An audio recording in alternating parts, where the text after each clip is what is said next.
ಬೇಳೆ ಹಾಕಿ ಒಂದು ಚಿಕ್ಕದಾಗಿ ಬೇಳೆ ಪಪ್ಪು ಸಾಂಬಾರು ಮಾಡೋಣ ಅಂತ. ಬೇಳೆನ ಈಗ ನಾನು ಒಂದು 1/4 ಕಪ್ಪಷ್ಟು ತೊಗೊಂಡಿದ್ದೀನಿ.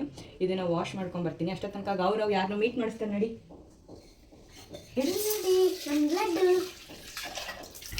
ಯಾರು ಲಡ್ಡು? ಗೌರವ್ ಕ್ಯಾಶ್. ಲಡ್ಡುಗೆ ಅವನು ಮೊದಲು ಏನಂತ ಹೆಸರಿಟ್ಟಿದ್ದ, ಈ ಬೊಂಬೆನ ನೀನು ಹೊಸದಾಗಿ ತೊಗೊಂಡು ಬಂದ್ವಿ. ಗೌರವ್ ಇದಕ್ಕೆ ಏನಂತ ಹೆಸರಿಡ್ತೀಯ ಅಂತ ಕೇಳಿದ್ರೆ ಅದಕ್ಕೆ ನಾನು ಕ್ಯಾಶ್ ಅಂತ ಹೆಸರಿಡ್ತೀನಿ ಅಂದ. ಕ್ಯಾಶ್ ಅಂದರೆ ಏನು ಅಂದರೆ ಮನಿ ಅಮ್ಮ ಅಂತಾನೆ. ಸೊ ಈಗ ಲಡ್ಡು ಇಟ್ಟಿದ್ವಿ ಹೆಸರು ಇದಕ್ಕೆ ನಾನು ತೊಳೆದು ಹೆಚ್ಚಿರುವಂಥ ಪಾಲಕ್ ಹಾಕ್ತಾ ಇದ್ದೀನಿ, ಪಾಲಕ್ ಸೊಪ್ಪು. ಸೊ ಇವಾಗ 5 ಮೆಣಸಿನ್ಕಾಯಿ ತೊಗೊಂಡಿದ್ದೀನಿ. ಸ್ವಲ್ಪ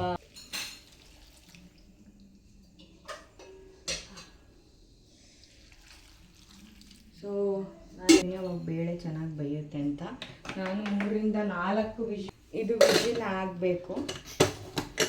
ಸೊ ಸಿಮ್ಮಲ್ಲಿ ಇಡೋಣ. ಸೊ ಇದು ವಿಜಿಲ್ ಎಲ್ಲ ಇಳಿದೆ.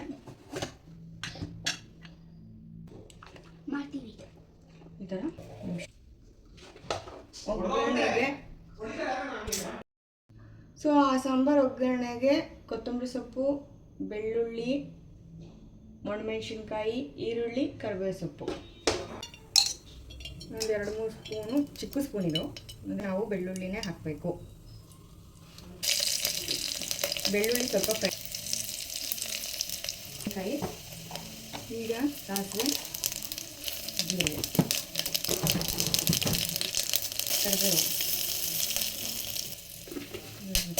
ಈರುಳ್ಳಿ. ಸಾಂಬಾರು ಪುಡಿ 1 ಸ್ಪೂನು, 1.5 ಸ್ಪೂನ್ ಹಾಕ್ತಾ ಇದ್ದೀನಿ. ಈಗ ನಾನೇನೋ ನೀರು ಮಿಕ್ಸ್ ಮಾಡಿಲ್ಲ, ಹಾಗಾಗಿ ಈ ಥರ ಫುಲ್ ಮಿಕ್ಸ್ ಮಾಡ್ಕೊಬೇಕು.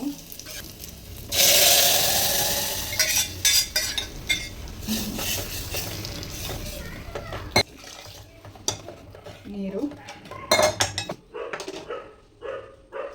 ನಾನು 1-2 ಚಿಟಿಕೆ ಹಾಕ್ತಾ ಇದ್ದೀನಿ. ಈ ಥರ ಫುಲ್ ಪ್ಯೂರಿ ಮಾಡಿಟ್ಕೊಂಡಿದ್ದೀನಿ. ನಾನು ಟೊಮೊಟೊ ಹಾಕಿಲ್ಲ. ಸ್ವಲ್ಪ ಹುಳಿ, ಕೊತ್ತಂಬರಿ ಸೊಪ್ಪು, ತಕ್ಕಷ್ಟು ಹಾಕೊತಾ ಇದ್ದೀನಿ. ನಮ್ಮ ಕಾಯಿ ತುರಿನ ಮೊದಲೇ ಎಲ್ಲ ತುರಿದ್ಬಿಟ್ಟು ಫ್ರಿಜ್ಜಲ್ಲಿ ಡೀಪ್ ಫ್ರೀಸರ್. ಬಿಸಿ ಬಿಸಿ ಪಾಲಕ್ ಪಪ್ಪು ರೆಡಿ. ಎಂಜಾಯ್ ಮಾಡಿ. ಬಾಯ್. ಲೈಕ್, ಸಬ್ಸ್ಕ್ರೈಬ್ ಎಲ್ಲದನ್ನು ಮಾಡಿ. Thank you.